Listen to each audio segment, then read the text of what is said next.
Et nous sommes très heureuses d'accueillir Éléonore Lépinard, qui donc est professeure en études de genre à l'Université de Lausanne et qui va nous parler des horizons et des impasses de l'égalité, mobilisation et dissension dans les mouvements féministes. Merci Florence. Alors, bien évidemment, je voudrais commencer en remerciant le comité scientifique, les organisatrices du colloque de m'avoir proposé de contribuer à cet événement. Je suis très heureuse d'être ici. J'ai malheureusement pas pu être là hier, mais j'ai été là ce matin et j'ai vraiment été extrêmement intéressée par la richesse des présentations qu'il y a eu. Un remerciement aussi parce que ça a été l'occasion de rassembler quelques réflexions. Donc c'était stimulant pour moi, j'espère que ça le sera pour vous. On va voir. Alors, donc l'égalité, c'est une idée, c'est une valeur qui nous fait marcher, courir, manifester, clamer, chanter parfois aussi, et lever le poing quand même relativement souvent, depuis plus de 2 siècles. Alors je dirais, elle nous met en mouvement, et en ce sens, elle suscite des expériences de liberté. En effet, si on suit Hannah Arendt, il n'y a pas d'autre liberté que celle que l'on trouve dans l'action. Deeds and words, selon ces mots, les actes et les paroles. Alors aussi, j'aimais beaucoup le titre de ce colloque, c'est pour ça que ça m'a inspiré, Agir pour l'égalité, parce qu'il tient ensemble ces 2 éléments et suggère qu'ils sont indissociables. Mais, et c'est sur cela que je vais insister, il importe de reconnaître que ces 2 principes peuvent en fait également être en tension. En effet, on peut interpréter agir pour l'égalité de 2 façons, enfin en tout cas c'est ce que j'ai essayé de faire, selon qu'on insiste sur le premier ou sur le deuxième terme. Dans un premier sens, si on insiste sur l'agir et qu'on adopte justement cette perspective arendtienne sur la liberté, alors agir pour l'égalité, ce serait l'occasion de mettre en relation des éléments de notre monde commun, pour reprendre le langage d'Hannah Arendt, éléments qui ne l'étaient pas auparavant, c'est-à-dire de politiser des relations, d'ouvrir un espace d'action politique possible, de créer des formes de collectifs politiques. Comme quand, par exemple, la question de l'égalité, qui ne concernait que la citoyenneté, est mise en rapport avec la sphère privée et la division sexuelle des tâches. On assiste alors à une politisation du travail domestique et à des formes d'action collective qui peuvent émerger et proposer justement une transformation du monde commun. Donc dans cette perspective, le féminisme serait moins concerné par le fait de définir une identité commune, de sécuriser l'accès à un bien, est plutôt concerné par la transformation de nos conditions d'existence.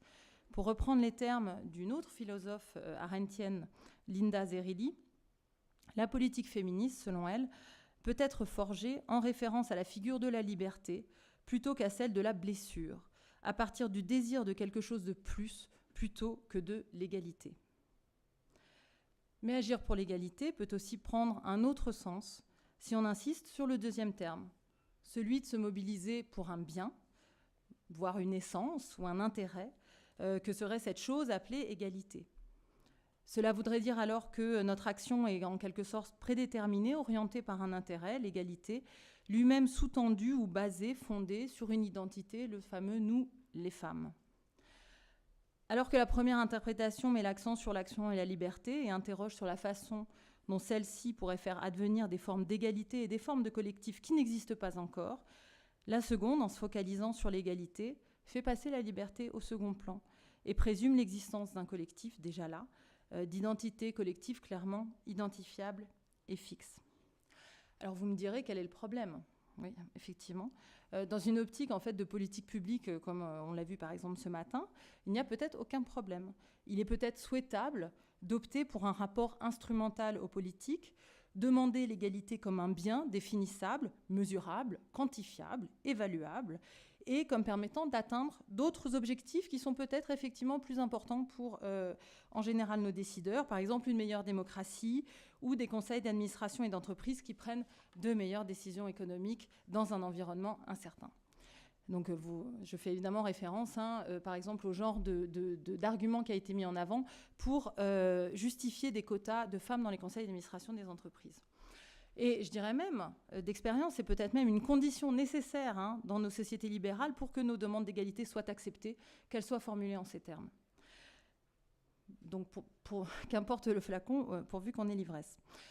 Mais du point de vue des mouvements sociaux, de l'utopie, alors j'utilise un gros mot, l'utopie que représente le féminisme, ou plus largement d'une conception du politique qui prend au sérieux la promesse de liberté et l'exigence de transformation du monde commun, n'est-il pas problématique que le rapport à la politique des féministes qui demandent l'égalité soit réduit à une forme d'instrumentalité et que le sujet du féminisme soit toujours un déjà là, un groupe bien défini, un sujet déjà délimité? Bien sûr, pouvoir se prévaloir d'une demande au nom d'un « nous les femmes » est politiquement efficace, mais la vraie question, pour reprendre encore une fois les termes de Linda Zerelli, est, je cite, « Qu'allons-nous perdre si nous gagnons ?»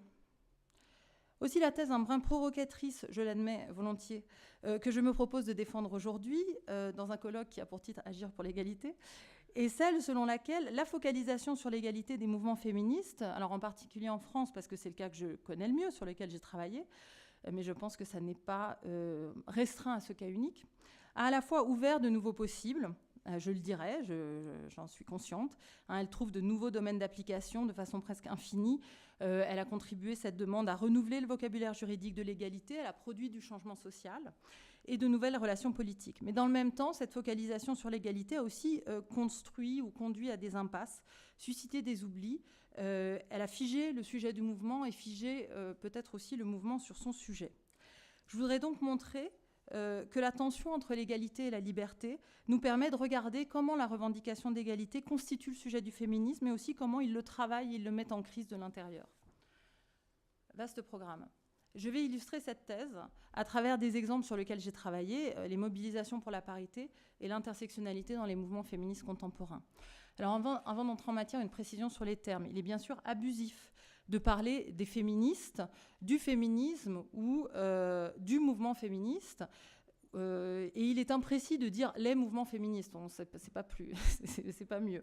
Et je vais néanmoins parler en ces termes, parce qu'il faut bien quand même que je simplifie le propos, et aussi parce que je me focalise en l'occurrence sur effectivement une partie dominante, ultra visible, légitime publiquement de ces mouvements. Et qui n'est pas sans représenter aussi de nombreuses organisations de terrain en fait, qui adhèrent à cette forme de féminisme dominant, on va dire. Il n'empêche que ma réflexion, elle est ancrée dans un travail de terrain, le travail de terrain que j'avais fait sur la parité au début des années 2000, et un terrain plus récent, entre 2010 et 2015, sur les pratiques de l'intersectionnalité dans les organisations féministes en France et au Québec, où j'ai rencontré une 50aine d'associations. Alors je pourrais y revenir dans la discussion justement sur ce terrain qualitatif si vous avez besoin que j'illustre un peu mon propos. Alors ma première manière de parler de cette tension et de l'illustrer, c'est donc la revendication de parité. Et donc quel lien entre égalité et parité et où est-ce que la parité nous a amenés ? Alors, plus de 16 ans après la révision constitutionnelle qui a introduit dans la Constitution française que, je cite, la loi favorise l'égal accès des femmes et des hommes aux mandats électoraux et fonctions électives, et en 2008 y a ajouté ainsi qu'aux responsabilités sociales et professionnelles, nous n'avons certainement pas fini de commencer à mesurer les effets que cette réforme a produits et continue de produire, puisqu'aujourd'hui on n'a pas moins de 11 lois qui organisent des mécanismes paritaires, aussi bien en politique que dans la fonction publique, l'éducation supérieure, les conseils d'administration ou encore les fédérations sportives. Victoire pour les unes, déception pour les autres. La parité a clairement produit en fait les fruits ambivalents de ces revendications. Et c'est ce que je vais expliquer. La revendication paritaire d'une égale présence des femmes et des hommes dans les assemblées représentatives est fondamentalement une demande de participation démocratique. Il s'agit en un sens de réaliser la promesse jamais tenue du suffrage, d'inclure les femmes et d'assurer leur citoyenneté pleine et entière. La France n'est pas unique dans ce cas. Dans de nombreux autres pays, la demande, alors, qui se fait sous le titre de quota, mais qui est très similaire, tente de faire advenir ce que le droit de vote aurait dû assurer il y a bien longtemps. Alors, cette demande de droit de participation politique prend donc la forme en France dès la fin des années 1980 d'une demande d'égalité. Mais ce qui est intéressant, c'est que c'est une égalité reformulée de façon à éviter les apories de l'égalité formelle. Cette égalité formelle qui nie les différences pour finalement mieux exclure celles qui en sont porteuses de l'espace démocratique. En ce sens, la demande de parité, on le sait, est une tentative pour déconstruire l'universalisme abstrait de la citoyenneté républicaine, une nouvelle formulation de l'égalité qui vise à ancrer celle-ci dans la reconnaissance de la différence sexuelle, qui serait, Joan Scott l'a bien montré, une différence universelle justement compatible avec le discours universaliste républicain. Elle est ainsi demandée, cette parité, dans les années 90, par une alliance inédite d'organisations de femmes et de féministes, à la fois au nom de principes mettant l'accent sur la différence des femmes, la fameuse « faire de la politique autrement », et d'une valeur d'égalité. Elle ressemble en ce sens aux demandes féministes du début du XXe siècle pour le suffrage, qui alliaient aussi des arguments différentialistes et des arguments égalitaristes.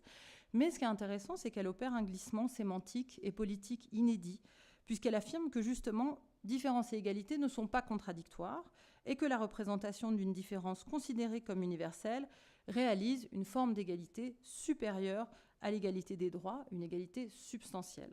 Donc ça, c'est l'argument. Alors sans prétendre, l'argument des paritaires, une partie des paritaires, sans prétendre tirer un bilan d'une réforme qui a toujours cours, puisque la dernière loi sur le sujet date de 2014, on peut s'interroger sur les effets de cette demande d'égalité reformulée comme parité sur les mouvements féministes et sur la demande d'égalité des sexes. Pour le dire vite, dans quelle mesure la parité est-elle transformatrice ? Dans quelle mesure a-t-elle altéré les conditions même de la discussion politique sur l'égalité des sexes dans le contexte français ? Et comment a-t-elle, éventuellement ou pas, réorienté différentes parties du mouvement féministe ? Alors, parmi les résultats positifs, on peut noter qu'une des forces de la rhétorique paritaire, au-delà de cette option stratégique contrainte de reprendre le langage de l'universalisme républicain pour devenir audible, c'est de poser une équivalence entre égalité numérique, la présence des femmes à égalité avec les hommes dans les assemblées, et l'égalité des sexes. Alors ce type d'argumentation vise à orienter l'action politique vers les moyens plutôt que vers les fins, et parce que la parité propose une équation pragmatique très simple, finalement selon laquelle la présence à 50% de femmes dans une assemblée réalise l'égalité des sexes. Donc elle pose un lien causal, même un lien d'immédiateté entre les moyens et les fins, entre le moyen du quota et la fin qui serait l'égalité. Et elle laisse entendre que l'objectif visé, ici l'égalité des sexes, peut être obtenu par la seule mise en œuvre des moyens appropriés, relativement faciles, puisqu'un quota, c'est pas très compliqué. Si l'égalité quantitative est assurée, alors l'égalité des sexes sera réalisée. Alors évidemment, le succès de la parité tient à cette puissance rhétorique.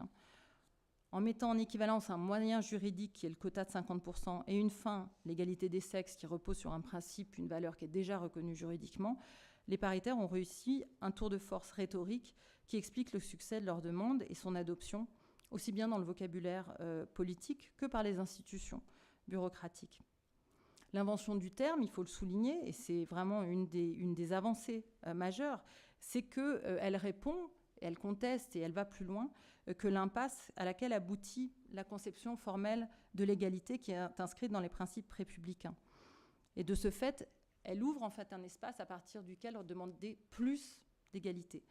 Donc elle renouvelle le vocabulaire juridique et elle permet de demander, de construire de nouvelles demandes d'égalité à un moment où, dans les années 90, finalement, les lois d'égalité professionnelle ne fonctionnent pas tellement. On a beaucoup de pétitions de principe, mais comme l'a dit Amy, on a surtout eu des années et des années de réformes symboliques. Donc la parité, elle rend visible l'égalité, elle la conjugue au présent, dans la mesure où l'égalité quantitative a pour fonction de la signifier.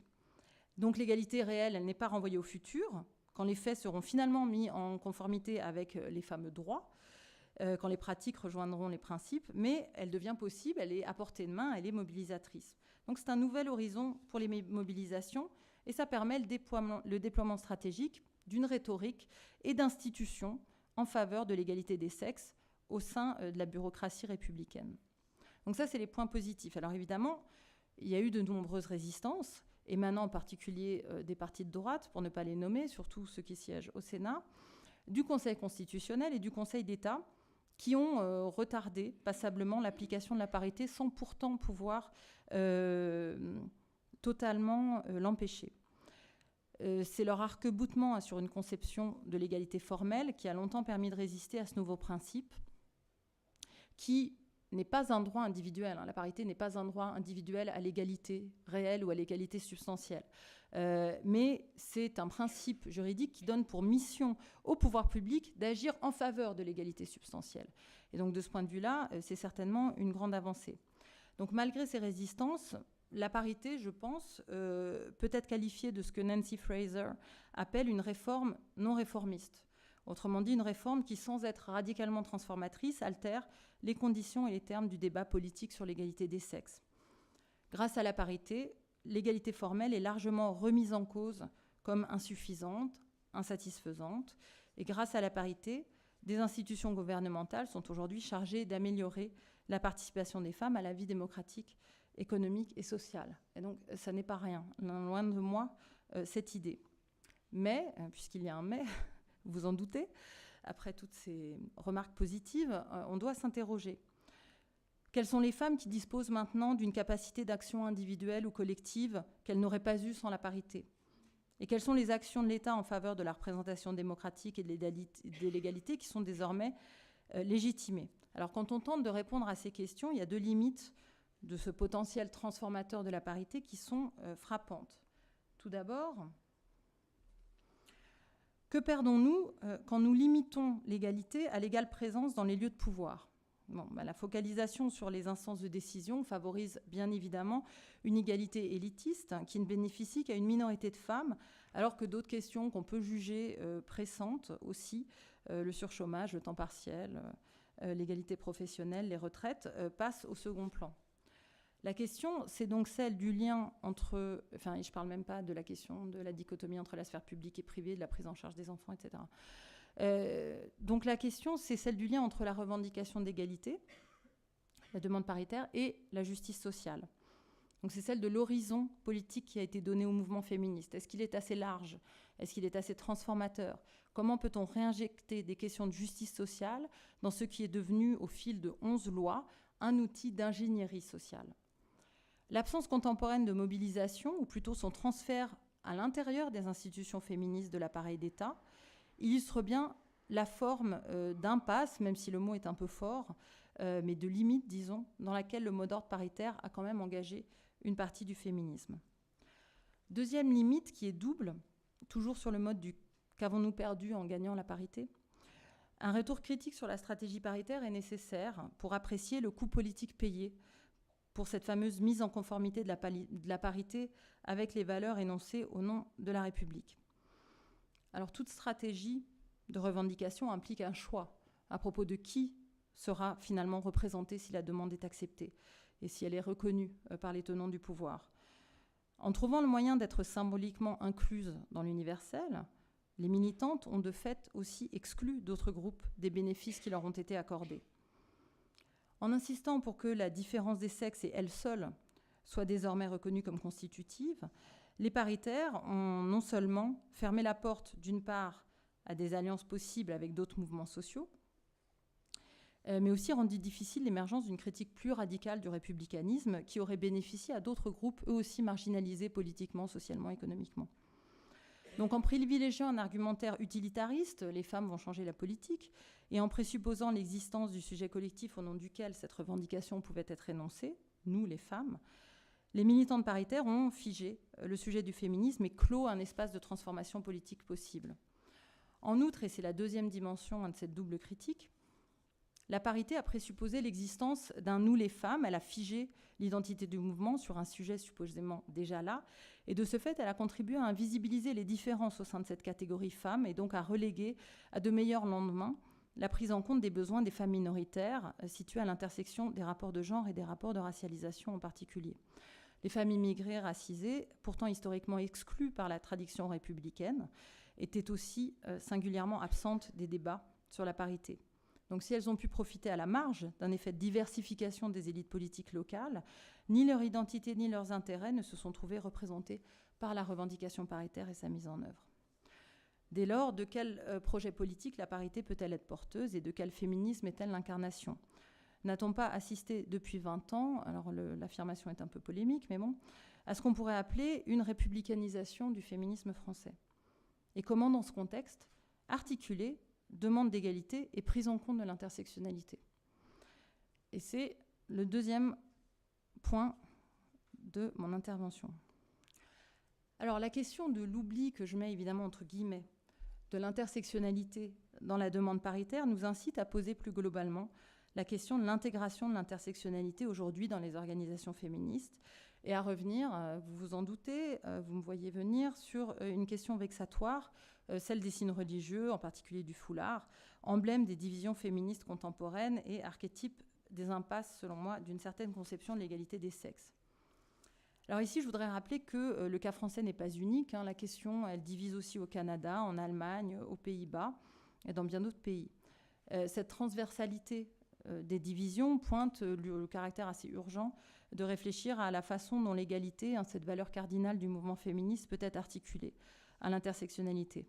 Alors, de nombreuses analyses ont été proposées à partir d'une perspective postcoloniale, post-séculariste, une perspective juridique de lutte contre les discriminations, toutes ces approches critiquant, alors dans le cas français qui nous concerne, les lois interdisant le port des signes religieux. Je partage la plupart, voire l'intégralité de ces critiques, mais ce qui m'intéresse dans le temps qui me reste, c'est de revenir sur ce que ce débat fait au féminisme et ce que ces lignes de fracture qui ont émergé à cette occasion nous disent sur son futur, sur son avenir et sur la place de l'égalité dans ce projet politique. Alors, un premier point, c'est qu'il faut dire que ce ne sont pas toutes les formes d'intersectionnalité qui posent problème au féminisme, qu'on peut qualifier de féminisme majoritaire ou dominant dans les sociétés libérales. Bien souvent, la classe ou le statut migratoire ont été reconnus très tôt comme des dimensions fondamentales à prendre en cause dans les demandes d'égalité par les organisations féministes. Donc ce qui pose problème et ce qui est vu comme une menace, on le sait, c'est la religion, en particulier des religions minoritaires comme la religion musulmane, et certaines de ces pratiques qui sont interprétées comme des ruptures d'égalité ou des marques de soumission patriarcale. Et encore une fois, bien évidemment, certaines organisations féministes ont proposé dans plusieurs pays des réponses qui prennent en compte l'intersectionnalité à ce problème. Et je vais donner des exemples de ça. Donc je ne mets pas tout le monde dans la même analyse. Mais la question donc, qui se pose, c'est quand même comment une revendication d'égalité des sexes peut-elle amener à soutenir des règles et des jurisprudences d'exception qui bafouent les législations permettant de lutter contre les discriminations et qui excluent des femmes minorisées politiquement de l'école publique, de l'espace public et bientôt du marché du travail. Dans un contexte de clivage profond au sein des mouvements féministes contemporains, est-ce qu'il est possible de proposer un horizon politique commun? Et quelle place doit y tenir l'égalité? Alors on le sait, dans tous les pays où les débats sur des accommodements religieux ont émergé, l'égalité des sexes a gagné une nouvelle crédibilité, une nouvelle importance. Elle est devenue soudainement valeur nationale, tout comme la tolérance à l'égard de l'homosexualité. Et elle constitue même pour nos législateurs, pourtant peu enclins à la mettre en pratique, une nouvelle norme qu'il convient d'imposer et qui permet de dire quelles pratiques sont tolérables et quelles populations sont assimilables. De nombreuses chercheuses féministes se sont insurgées contre cette appropriation excluante de l'égalité des sexes. Mais il nous reste à élaborer des propositions qui permettent de sortir de cette impasse politique. Alors c'est un projet un peu ambitieux dans les quelques minutes qui me restent, mais je voudrais quand même proposer 3 pistes. J'y crois.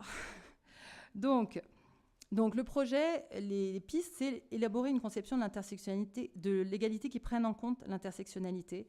Donc retraduire la question de la libération, de l'émancipation, de l'égalité dans notre contexte contemporain d'une manière qui permette une politique inclusive.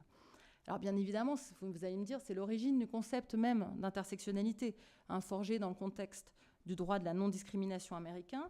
Le concept d'intersectionnalité avait pour but de produire une critique intersectionnelle du droit à l'égalité et de l'exclusion perpétrée par une partie des mouvements féministes au regard des femmes racisées, en l'occurrence les femmes afro-américaines et chicanas aux États-Unis. Toutefois, il y a une petite différence entre ce contexte d'émergence et notre contexte aujourd'hui. Dans le contexte historique où Kimberlé Crenshaw écrit ses premiers textes à la fin des années 80 aux États-Unis, et elle fait suite évidemment à toute la mouvance du Black Feminism, l'élaboration d'une perspective intersectionnelle, elle demande des réorientations politiques que demande Kimberlé Crenshaw au mouvement féministe et au mouvement antiraciste, mais elle est pensée comme possible, elle est pensée comme souhaitable et elle est pensée comme n'entrant pas radicalement en opposition frontale avec le projet même des organisations féministes. Donc la différence dans le contexte actuel, c'est que dans de nombreux pays européens, l'inclusion de femmes minoritaires musulmanes pratiquantes n'est pas pensée comme nécessaire ou même souhaitable. Elle est pensée comme impossible ou comme contradictoire avec le projet même du féminisme, en grande partie en raison de l'attachement émotionnel et politique qu'entretiennent de nombreux féministes de la majorité, avec des représentations de l'autonomie individuelle forgées au cours de la seconde vague du mouvement. Je vais y revenir. Alors, dans ce contexte, comment élaborer une forme d'égalité intersectionnelle ? Alors, la première piste, je pense, et ça a été évoqué ce matin, de dire mais qu'est-ce qu'il y a derrière l'égalité, que finalement, est-on bien toutes et tous d'accord sur ce que ce mot et ce que ce concept implique ? Bon, la première chose, c'est que non, c'est de rappeler qu'en fait, l'égalité, elle n'est ni absolue, ni donnée, ni évidente. Elle est toujours une sélection, une interprétation de la réalité, et même souvent que d'une partie de la réalité. Elle implique un choix politique de ce qui est important et de ce qui ne le serait pas. Donc si son invocation est si puissante, c'est bien que son contenu est en principe indéterminé, ouvert, mais en réalité, à chaque fois qu'elle est énoncée, la demande d'égalité, elle particularise ce bien. Sa réalisation contextuelle donne la priorité à certains biens vis-à-vis duquel l'égalité est réclamée, à certaines personnes auxquelles elle est censée profiter.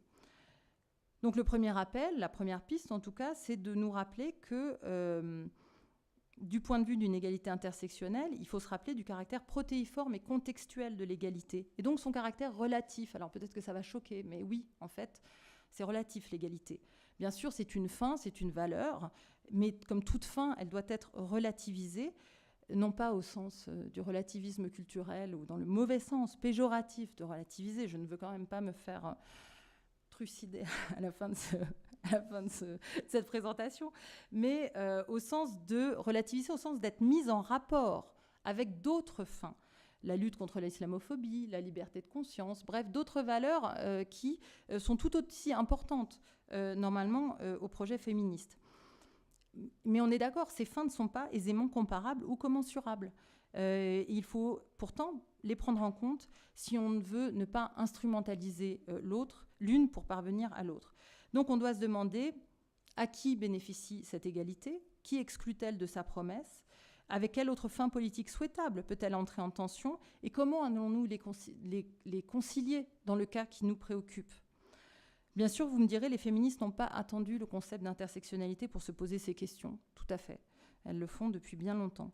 Toutefois, comme je l'ai dit, certaines formes d'intersectionnalité n'ont pas suscité ces questions-là, où elles ont suscité des réponses exsulentes, comme quand on m'explique dans un refuge pour femmes battues qu'il est normal qu'une femme voilée enlève son foulard pour avoir accès aux services proposés par le refuge, ou comme quand des organisations féministes m'expliquent que la question de la discrimination sur le marché du travail des femmes voilées n'est pas vraiment une question politique et que ça ne les intéresse pas. Donc ça, c'est la première chose. La deuxième piste, c'est qu'une égalité intersectionnelle, elle nous demande de redéfinir d'autres valeurs que celles de l'égalité au sein du projet féministe. Si la crise est si profonde au sein de nombreux mouvements en Europe, c'est qu'une autre valeur centrale du féminisme, celle de l'autonomie, elle est aussi mise en tension par ces débats et mise en tension avec l'égalité telle qu'elle a été définie dans nos mouvements contemporains. Comme certaines féministes que j'ai interviewées le disent sans détour, pour elles, le concept d'un féminisme islamique, c'est-à-dire la possibilité de concilier un désir d'émancipation féministe et une croyance religieuse, est une contradiction dans les termes. Autrement dit, se dire féministe, c'est forcément adhérer à une vision libérale de l'individu autonome, détaché de toute relation de pouvoir, de toute croyance hétéronome. Si, comme le disait la philosophe Françoise Collin, et je cite, « La conception républicaine et démocratique de l'individu est incapable de penser l'hétéronomie comme le facteur constitutif de toute existence sociale », fin de citation, il semble qu'une partie des organisations féministes adhèrent à cette vision, ce qui n'est pas sans poser problème. Alors, sans entrer dans le détail du débat théorique et politique sur l'autonomie, aujourd'hui, je vais dire, pour le dire vite, en théorie féministe, on a plusieurs conceptions qui s'affrontent. On a des conceptions substantielles de l'autonomie, proches de la vision républicaine de l'émancipation de l'individu, qui définit a priori les valeurs auxquelles il doit adhérer, cet individu, pour juger s'il est vraiment libéré ou pas. Donc, porter le voile, c'est pas bien par essence. On a des conceptions procédurales de l'autonomie qui sont plus inspirées de la philosophie analytique anglo-américaine, qui considèrent que finalement on ne doit pas juger sur le contenu des valeurs qui sont adoptées par l'individu ou de ses pratiques. On doit juste se poser la question de savoir est-ce que l'individu a pris ces choix-là dans une situation certes de contrainte, mais de contrainte pas trop forte, on va dire. Et puis on a des conceptions postmodernes de l'autonomie qui proposent tout simplement de déclarer obsolète cette question et cette valeur au profit d'une approche déconstructiviste du pouvoir et des relations sociales. Donc grosso modo, dans l'approche postmoderne, si le sujet des Lumières est mort et enterré, pourquoi se préoccuper de son fantasme d'autonomie ? Cependant, le problème avec ces trois conceptions de l'autonomie qui nous sont aujourd'hui proposées dans le débat en théorie féministe, on va dire, c'est qu'aucune ne nous fournit en fait une solution facile ou viable au débat qui nous préoccupe, parce qu'elles ne permettent pas d'élaborer un sujet féministe qui serait inclusif et ouvert à différentes conceptions de l'émancipation.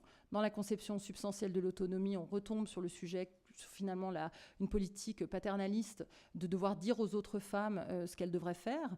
Dans une solution procédurale, on a une conception complètement individuelle de l'autonomie où, finalement, on se dit, tant qu'elles ne sont pas complètement opprimées, finalement, elles l'ont choisi, mais on instaure aussi une distance entre elles et nous.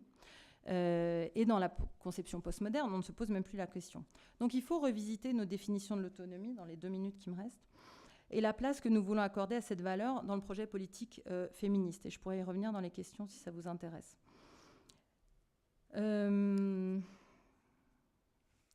La troisième piste, c'est, pour élaborer une égalité intersectionnelle, c'est d'adopter une approche pragmatiste, au sens philosophique du terme, c'est-à-dire devoir nous intéresser aux effets de nos propositions pour en vérifier la véracité. Donc au lieu de nous focaliser sur les conséquences abstraites des revendications, la défense de la laïcité, nous devons plutôt nous focaliser sur leurs conséquences pratiques. Au lieu d'investir émotionnellement des valeurs abstraites, nous devons nous pencher sur les autres concrets que nos revendications incluent ou excluent. Alors je pense que pour cela, certaines des propositions avancées par la philosophe Émilie H à propos de l'écologie, finalement, peuvent s'appliquer au mouvement féministe. Et j'ai d'ailleurs pu observer sur le terrain québécois, je vais en parler dans le temps qui me reste, comment des organisations parvenaient à faire des choix inclusifs en mobilisant cet art des conséquences qu'est l'approche pragmatiste. En effet, aussi bien pour l'écologie que pour l'avenir des mouvements féministes, les questions centrales sont bien de savoir comment pouvons-nous vivre ensemble et ce à quoi nous tenons, pour reprendre le titre du livre d'Émilie H. Donc la perspective pragmatiste, elle m'intéresse parce qu'elle se caractérise par sa nature relationnelle. Je dois me mettre à la place de l'autre. Et par son ancrage dans un contexte concret, celui de l'expérience et des conséquences pratiques et non abstraites de la décision politique que je vais prendre. Alors je donne un exemple au Québec parce qu'il me semble qu'il illustre bien ça. Il y a un débat sur le foulard au Québec, pour le dire vite. La Fédération des femmes du Québec s'est intéressée, alors au sens fort, d'être engagée et investie à la situation des femmes racisées en son sein. Elle a fait une étude sur leur représentation au sein des organisations féministes, sur les positions qu'elles occupent, sur les salaires qu'elles ont, etc. Et elle a proposé de transformer ses pratiques et ses priorités politiques en conséquence. Qu'est-ce que ça donne ? Ça donne par exemple que dans le cadre du débat sur le voile, la Fédération des femmes du Québec a refusé d'instrumentaliser une fin pour une autre en élaborant les principes de ce qu'elle appelle une laïcité féministe, dont le sous-titre est « une laïcité sans domination ». Qu'est-ce que ça veut dire ? Elle a rappelé que pour que toutes les femmes soient libres, et pas seulement certaines, il faut à la fois garantir leur indépendance, lutter contre les intégrismes religieux, garantir la neutralité de l'État, qui implique la non-discrimination vis-à-vis de toutes les religions, et pas seulement la protection de la religion majoritaire, garantir l'autonomie des femmes, qui implique de respecter leur liberté de conscience, on ne peut pas forcer une femme à renoncer à une pratique religieuse, et garantir l'égalité, c'est-à-dire ici rappeler que la laïcité, c'est un moyen, ça n'est pas une fin en soi, et qu'elle doit être au service de l'égalité pour toutes, et ça, c'est un objectif qui la dépasse. Différentes fins sont donc tenues ensemble plutôt qu'hiérarchisées, et l'expérience des femmes vulnérables, discriminées ou racisées est centrale à l'élaboration de ce compromis au sens fort, c'est-à-dire combiner ensemble, dans le contexte concret qui est celui du Québec contemporain, les valeurs et les fins politiques que le féminisme québécois tente de promouvoir. Alors, je ne veux pas donner une image idyllique du Québec. Les propositions et les positions de la Fédération ont suscité de nombreuses contestations, des départs, des malaises, aussi bien de la part de féministes laïques que de féministes musulmanes. Cependant, ce qui m'intéresse, c'est d'observer que la Fédération est parvenue à ce compromis en se posant la question des conséquences concrètes qu'auraient des lois prohibant, par exemple, le port de signes religieux dans la fonction publique pour les femmes. Et au centre de son analyse, la question, c'était l'accès des femmes musulmanes aux positions dans le service public québécois, l'accès au travail. Donc je pense que cet exemple nous invite à penser l'égalité intersectionnelle comme un processus au cours duquel nous devrions être animés non pas par des principes moraux abstraits, mais par des considérations pratiques qui ramènent nos jugements à la mesure de la réalité. Alors je conclus. Donc j'ai essayé de montrer que les demandes et les promesses de l'égalité ne sont pas si simples pour les mouvements féministes. Elles proposent un horizon mobilisateur, mais elles peuvent aussi mener à des impasses. Et j'ai essayé d'illustrer cette ambiguïté au début de ma présentation, à partir de la tension entre liberté et égalité. Alors au terme de ce début de réflexion, il apparaît que le problème, il n'est pas seulement la tension entre l'égalité et la liberté, mais bien aussi la nécessité de repenser la nature et le contenu de cette égalité que nous invoquons, comme si son sens était évident. Alors j'ai proposé des éléments qui sont à discuter et j'espère que vous me poserez des questions là-dessus. Est-ce que ces principes ou ces pistes sont suffisants pour construire le projet politique féministe à l'heure de l'intersectionnalité? Je n'ai bien évidemment pas la réponse à cette question. Et donc je finirai sur un presque aphorisme. Dans son ouvrage « La condition humaine », Hannah Arendt affirme que ce qui caractérise notre monde, ce monde humain que nous avons en partage, pour reprendre ces termes, c'est la pluralité. L'irréversibilité de nos actions et l'incertitude. Pluralité, irréversibilité de nos actions, incertitude. Pour forger un nous politique dans ces conditions, Hannah Arendt affirme de façon assez étrange ou inattendue dans ce texte que tout ce que nous avons, ce sont nos promesses et notre faculté de pardonner. Car ces deux facultés, nous dit Arendt, je cite, « dépendent de la présence et de l'action des autres, car personne ne peut se pardonner seul et personne ne peut se tenir tenu par une promesse faite seulement à soi-même. » Les promesses d'égalité faites par les mouvements féministes sont des promesses non tenues pour beaucoup de femmes. Nous devons faire de nouvelles promesses et nous devons les tenir, car cela implique de nous engager et de nous mettre en relation avec celles qui n'ont pas été incluses dans le projet du féminisme libéral ou du féminisme républicain. Et cela veut dire que nous reconnaissons que nous appartenons au même monde et que nous devons vivre ensemble. Je vous remercie de votre attention.